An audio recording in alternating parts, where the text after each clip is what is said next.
तो ये आपके सामने अब हम चैप्टर 2 भी स्टार्ट कर रहे हैं, graphical representation of linear motion. पहले इस ग्राफ की तरफ मत देखिए, मेरी बात ध्यान से सुनिए। ग्राफ फिजिकल सिचुएशन को एनालाइज करने का एक शॉर्टकट मेथड होता है। हम ग्राफ की सहायता से बहुत बार बहुत सी चीजें प्रेडिक्ट कर सकते हैं जो कि हम लिखकर प्रेडिक्ट नहीं कर पाते। ठीक है, ग्राफ से आप आइडिया लगा सकते हैं कि क्या चीज है क्या नहीं है। ग्राफ में दो चीजें होती हैं। कोई भी जो ग्राफ बनता है उसमें एक एक्स एक्सिस और एक वाई एक्सिस, यानी एक हॉरिजॉन्टल एक्सिस और एक वर्टिकल एक्सिस होता है। एक हॉरिजॉन्टल एक्सिस और एक वर्टिकल एक्सिस। ठीक है, इस पर्टिकुलर एग्जांपल के अंदर हमने मान लिया t बराबर 0 यानी ओरिजिन। जब हमने ऑब्जर्वर को ऑब्जेक्ट को पहली बार देखा तो वो हमसे 3 मीटर की दूरी पर था। फिर 1 घंटे बाद उसे हमने देखा तो वो फिर भी हमसे वो 3 मीटर की दूरी पर था। 2 घंटे बाद देखा तो फिर वो 3 मीटर की दूरी पर था। 3 घंटे बाद देखा तो हमें फिर वो उतनी ही दूरी पर देखा। ठीक है, तो इसका मतलब क्या हुआ? इसका मतलब ये हुआ कि टाइम तो बढ़ रहा है लेकिन ऑब्जेक्ट अपनी जगह से डिस्प्लेस नहीं हो रहा है। तो जब ऑब्जेक्ट अपनी जगह से डिस्प्लेस नहीं हो रहा है तो ऑब्जेक्ट कहाँ है? रेस्ट पर है। ऑब्जेक्ट कहाँ है? रेस्ट पर है। और जब ऑब्जेक्ट रेस्ट पर होता है तो उसकी वेलोसिटी क्या होती है बेटा? 0 होती है। उसकी वेलोसिटी क्या होती है? 0 होती है। ठीक, अब हम एक दूसरा एग्जांपल ले रहे हैं। दूसरा ग्राफ आपको खींच के मैंने ऑलरेडी बना लिया। एक्चुअली ये टेक्निकल प्रॉब्लम आ गई थी, ये मैंने पूरा एक्सप्लेन किया हुआ है, लेकिन बट अनफॉर्चुनेटली वो वीडियो डिलीट हो गया। तो अब चूंकि ये लिख चुका हूं तो बता दे रहा हूं। बेटा ये टेबल हमने बनाई है आपकी बुक से चुरा कर, t और x के बीच में, जहां t टाइम है और x डिस्टेंस है, सॉरी डिस्प्लेसमेंट है। ये टाइम है और वो भी सेकंड में, और ये डिस्प्लेसमेंट है वो भी मीटर में। तो जब टाइम 0 था तो डिस्प्लेसमेंट 0। जब टाइम 1 सेकंड हो गया तो डिस्प्लेसमेंट बॉडी का 10 मीटर है।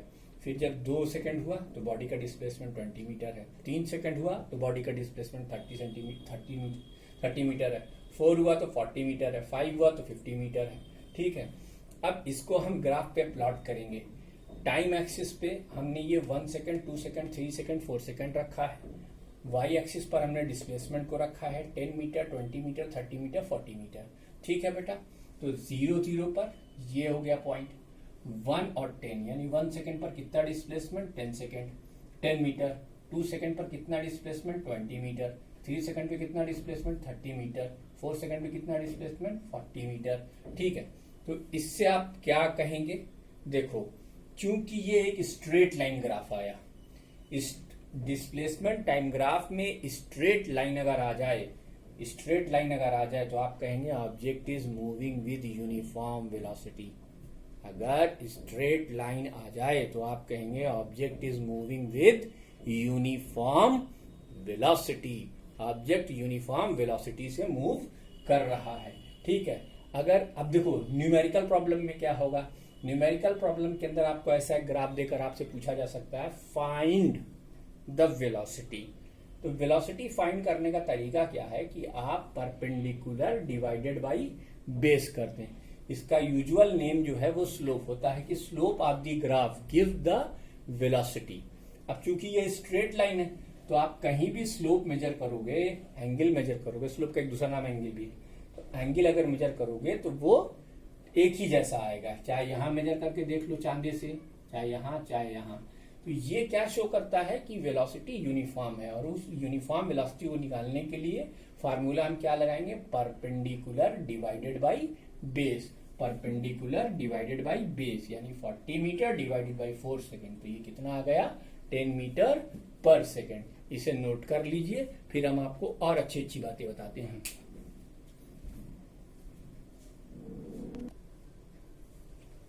अब यहां पर हम 2 ग्राफ खींचेंगे। देखो, ये टाइम एक्सिस और ये डिस्प्लेसमेंट एक्सिस। ठीक, ये ग्राफ अगर तुम्हारे पास चांदा हो, जिसे आप प्रोटेक्टर कहते हैं अंग्रेजी, उसकी मुझे याद नहीं है, जिससे आप एंगल बनाते हैं, एंगल मेजर करते हैं, तो आप कहीं भी एंगल मेजर करेंगे तो थीटा की वैल्यू, थीटा थीटा अगर लेस देन 90 डिग्री आया देन आप लिखेंगे V is positive and uniform, V is positive and uniform, V positive है और यूनिफॉर्म है, V is positive and uniform. बच्चों अगर थीटा की वैल्यू, तो तुम्हारी किताब से कुछ ज्यादा पढ़ा दें यार, तभी तो फायदा है। डिस्प्लेसमेंट, ये ग्राफ, ये नॉट पॉसिबल है। पूछो क्यों? क्या तुम बिना खर्च किए डिस्प्लेसमेंट कर सकते, टाइम खर्च किए बिना डिस्प्लेस हो सकते हो? Obviously no. तो this is not possible, this is not possible, ये ग्राफ पॉसिबल नहीं है। ठीक, इसी तरीके से एक ग्राफ और हम आपके सामने खींच देते हैं। बेटा वेलोसिटी वेक्टर होता है ना, वेलोसिटी क्या होती है? वेलोसिटी एक वेक्टर होती है। तो वेक्टर जीरो भी होता है, जैसा कि आपने सबसे पहले वाले ग्राफ में देखा था, v जीरो है। फिर आप यहां देख रहे हैं वेलोसिटी पॉजिटिव है। तो वेलोसिटी निगेटिव कब होती है और यूनिफॉर्म कब होती है? ये डिस्प्लेसमेंट का ग्राफ, ये डिस्प्लेसमेंट और ये टाइम, अगर ये लाइन आ जाए, कहने का मतलब ये है कि अगर थीटा की वैल्यू जो आप चांदे से नापोगे, जिस गोल वाला, उससे अगर वो थीटा की वैल्यू इफ, यहां भी लिख लो if theta is greater than 90 degree then V is negative and uniform, V is negative and uniform. ये बेटा मैंने अपनी तरफ से आपके लिए करा है। वीडियो को पॉज करके फट से इसे नोट कर लीजिए, जैसे कि तो वीडियो को पॉज करके फिर से इसे नोट कर लीजिए। चलिए हम आपको एक और जनरलाइज मेथड इसी में बता देते हैं, क्या बार बार बोर्ड को मिटाना। जैसे तुम्हें मान लो कि वेलोसिटी इसकी निकालनी है किसी ग्राफ के थ्रू, ठीक है। एक पॉइंट तुम इस पे ऐसा लो, इसकी लेंथ तुम मानो t1 और डिस्प्लेसमेंट मानो s1, ठीक। फिर एक पॉइंट तुम और ग्राफ पे ऐसे लो, ये कोई भी जनरल पॉइंट हो सकता है, इसकी लेंथ t2 मान लो और इसका डिस्प्लेसमेंट s2 मान लो, ठीक। अब बेटा एक काम करो, इस लाइन को यहां से मिला दो, तो ये जो लेंथ है ये कितनी हो जाएगी? t2 minus t1, t2 minus t1, और ये लेंथ कितनी हो जाएगी? ये हो जाएगी s2 माइनस s1, ठीक है। तो वेलोसिटी का फार्मूला क्या आ जाएगा? Velocity is equal to s2 minus s1 divided by t2 minus t1। इस पर न्यूमेरिकल्स हैं, ये न्यूमेरिकल के पॉइंट ऑफ व्यू से इंपॉर्टेंट है, इसे आप अब पूरा आप नोट कर लीजिए, फिर हम इसके आगे प्रोसीड करते हैं।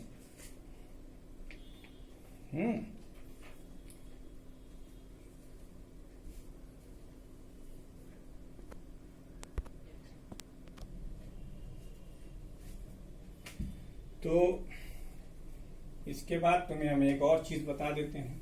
तो ये डिस्प्लेसमेंट टाइम ग्राफ हो गया, इसमें हमने आपको जीरो वेलोसिटी का ग्राफ, पॉजिटिव वेलोसिटी का ग्राफ और निगेटिव वेलोसिटी का ग्राफ बताया, ठीक है। अब अगर मान लीजिए कि तुम अपने घर से चले, अब ये टाइम एक्सिस है और ये डिस्प्लेसमेंट एक्सिस है, अपने घर से चले, ठीक। चलते गए यूनिफॉर्म स्पीड से चलते गए, ठीक है। अब यहां तक कि ये देखो यूनिफॉर्म वेलोसिटी है, तो अब तुम समझ चुके हो कि कैसे कैलकुलेट की जाती है, ठीक है। कैसे कैलकुलेट की जाती है, मान लो न्यूमेरिकल आ जाए। उसके बाद तुम कुछ देर वहां आराम कर लिए और उसके बाद तुमने थोड़ा सा चाल तेज की और वापस अपने घर को पलट पड़े, तो देखो डिस्प्लेसमेंट जीरो हो गया है ना, लेकिन इसकी एवरेज वेलोसिटी भी जीरो हो गई, लेकिन एवरेज स्पीड जीरो नहीं होगी, और इसकी ये पॉजिटिव वेलोसिटी होगी। क्यों? क्योंकि theta is less than 90 degree है, और इसका जब तुम थीटा मेजर करोगे तो वो theta is greater than 90 degree आएगा। तो दैट इज, इस पार्ट के लिए v इज पॉजिटिव है और इस पार्ट के लिए v इज निगेटिव। ये सब और अच्छे से समझ में आएगा जब इस पर बेस हम न्यूमेरिकल करेंगे। ठीक है।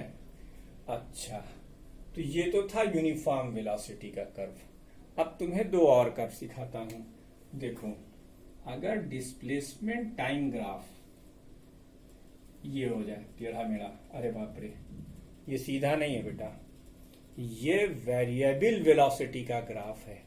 यहां पर हमें हर पॉइंट पर डिफरेंट वेलोसिटी मिलेगी। क्यों? जैसे कि आप देख सकते हैं कि ये constant displacement constant interval of time में नहीं कर रहा, किसी इंटरवल में ज्यादा करे ले रहा है, किसी में कम करे ले रहा है। तो जब ग्राफ सीधी लाइन न होकर एक कर्व के शेप में आ जाए तो फिर उस ग्राफ का पहला कंक्लूजन क्या होता है कि v is variable, v is variable, v is variable. ये वेरिएबल वेलोसिटी का ग्राफ है ना। डिस्प्लेसमेंट यानी डिस्प्लेसमेंट और टाइम में सीधा रिश्ता नहीं है, डिस्प्लेसमेंट और टाइम में सीधा रिश्ता नहीं है, वेरिएबल है। कभी कम टाइम में ज्यादा डिस्प्लेसमेंट हो जा रहा है, कभी ज्यादा टाइम में कम डिस्प्लेसमेंट हो जा रहा है। तो ऐसे केसेस के अंदर हमें हर पॉइंट पर अलग अलग इंस्टेंटेनियस वेलोसिटी निकालनी होती है। कौन सी वेलोसिटी? Instantaneous velocity. अब याद कीजिए मेरी वो डेफिनेशन जो मैंने आपको 2A में बताई थी, the velocity at a particular instant of time. तो वो यहीं निकाली जाएगी। जैसे आपको मान लो यहाँ की वेलोसिटी निकालनी है, तो आप यहाँ पर एक लाइन खींचोगे ऐसे, इसे आप टेंजेंट लाइन या स्लोप कहोगे। क्या कहोगे? टेंजेंट लाइन और स्लोप कहोगे। ठीक है। और यही क्या होगी? ये इंस्टेंटेनियस वेलोसिटी है, ये इंस्टेंटेनियस वेलोसिटी। ठीक है।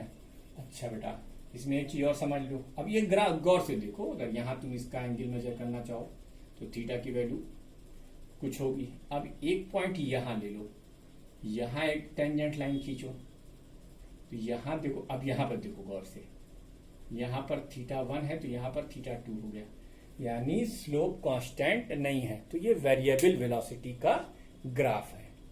तुम्हारी किताब में इसे ओरिजिन से लाए हैं, ऐसा कोई फर्क नहीं पड़ता। बस वो सीधी लाइन अगर नहीं है तो फिर वो वेरिएबल वेलोसिटी है, और वेरिएबल वेलोसिटी अगर है तो फिर हम डिफरेंट पॉइंट पर डिफरेंट डिफरेंट वेलोसिटी कैलकुलेट करेंगे। तो अब आप ये तीनों ग्राफ नोट कर लीजिए, उसके बाद हम आपको वेलोसिटी टाइम ग्राफ के बारे में बताते हैं।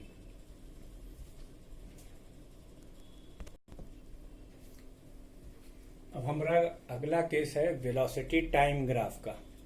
देखो, पहले हम तुम्हारी बुक से नहीं समझाएंगे, वो बड़ा लबद्दा करके दिए हुए हैं, वैसे नहीं समझाया जाएगा।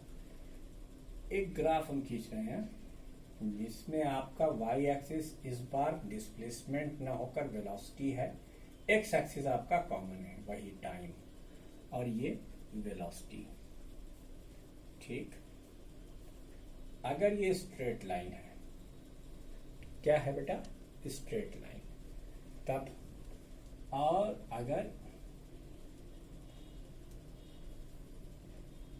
ये ग्राफ ऐसे है, तब ये वेलोसिटी और टाइम का दूसरा ग्राफ। अभी हम सबका इन्फियरेंस नीचे लिख देंगे, टाइम ग्राफ। और इससे क्या क्या इंफॉर्मेशन आप ड्रैग कर सकते हैं वो भी बता देंगे। ये टाइम है और ये वेलोसिटी है। ठीक बच्चों, टाइम बदलने के साथ साथ वेलोसिटी नहीं बदल रही है। इसका मतलब जैसे वहां स्ट्रेट लाइन का मतलब था डिस्प्लेसमेंट 0, लेकिन यहां क्या कहा जाएगा? Velocity is constant, velocity is constant, है ना। That is object is moving with uniform velocity, object is moving with uniform velocity।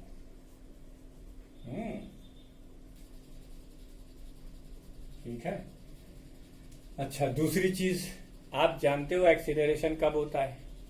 जब वेलोसिटी में चेंज होगा, जब वेलोसिटी में चेंज होगा। तो यहाँ चूंकि वेलोसिटी यूनिफॉर्म है, चाहे किसी भी टाइम इंटरवल पर आप नापो, आपको वेलोसिटी यूनिफॉर्म ही मिल जा रही है, इसलिए आप क्या कहोगे, एक्सीलरेशन जीरो, एक्सीलरेशन जीरो। ये पहले ग्राफ का इन्फ्लुएंस हो गया। अब आ जाओ अपने दूसरे ग्राफ पर। ठीक है बेटा, अब जैसे जैसे टाइम बढ़ रहा है वैसे वैसे आपका वेलोसिटी का वैल्यू भी वाई एक्सिस पर बढ़ता चला जा रहा है। तो आप क्या कहोगे, वेलोसिटी इज इंक्रीजिंग। आप क्या कहोगे, वेलोसिटी इज इंक्रीजिंग इस ग्राफ के लिए। Velocity is increasing uniformly. Uniformly क्यों कहा गया, यूनिफॉर्मली क्यों कहा गया, यूनिफॉर्मली क्योंकि आप किसी भी पॉइंट पर एंगल, किसी भी पॉइंट पर अगर आप एंगल स्लोप कैलकुलेट करोगे, यानी perpendicular upon base, perpendicular upon base, तो आपको एंगल सेम दिखाई देगा। स्ट्रेट लाइन में कहीं भी एंगल मेजर करोगे तो स्ट्रेट वो सेम दिखाई देगा। ठीक है, तो अगर velocity is increasing uniformly then object is moving with constant acceleration, constant acceleration। ठीक है, constant acceleration से बॉडी मूव कर रही है। तो यहाँ a जीरो था, यहाँ पर a greater than zero but constant. ठीक, अच्छा, अगर ये ऐसे कर्व मिलता तो उनको तब क्या कहते हैं, सीधी लाइन। सीधी लाइन मिलती लेकिन ऐसे, तब आप क्या कहते हैं, velocity is decreasing, velocity is decreasing uniformly. Then object is moving with constant retardation. ये एक्सीलरेशन था, retardation, then object is moving with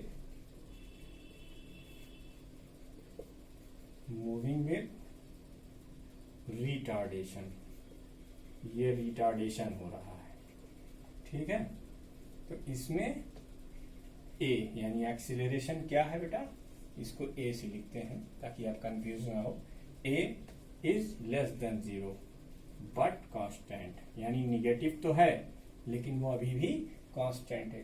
अच्छा, तो यहां से क्या पता लगा कि अगर थीटा की वैल्यू लेस देन 90 डिग्री है तब ये ऐसा होगा, और इससे ये कब होगा, जब theta is greater than 90 degree. और theta is equal to 90 degree possible नहीं है, जैसे थीटा इज इक्वल टू 90 उसमें पॉसिबल नहीं था, वैसे इसमें पॉसिबल नहीं। ये तीन ग्राफ और इसके इन्फियरेंस आप लिख, ये कंक्लूजन या इन्फियरेंस आप कह सकते हैं कि what you can say after observing that graph. तो ये हमने नीचे लिख दिया, इसे आप नोट कीजिए, फिर हम आगे आपको और बताते हैं।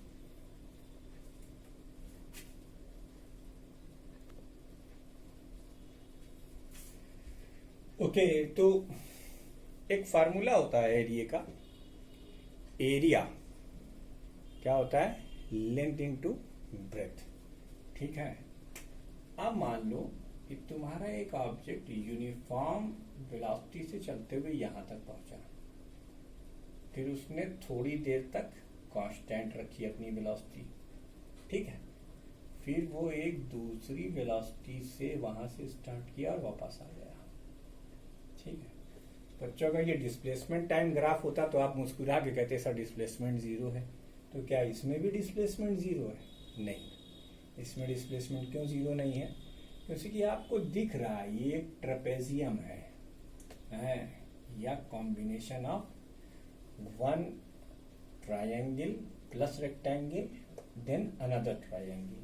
तो क्या मतलब हुआ कि area under velocity time graph, velocity time graph is the displacement। इस ग्राफ में डिस्प्लेसमेंट जीरो मत कह देना, ये वेलोसिटी टाइम का ग्राफ है, इज द डिस्प्लेसमेंट। तो बच्चों जैसे मान लो कि हमने ये टाइम t1 लिया, ये टाइम हमने t2 लिया और ये टाइम हमने t3 लिया, ठीक है। ये जो वेलोसिटी है हमारी, इसको हम v1 मान रहे हैं, v मान ले रहे हैं, ठीक। तो बेटा अब इसका डिस्प्लेसमेंट निकालने का फार्मूला क्या बनेगा?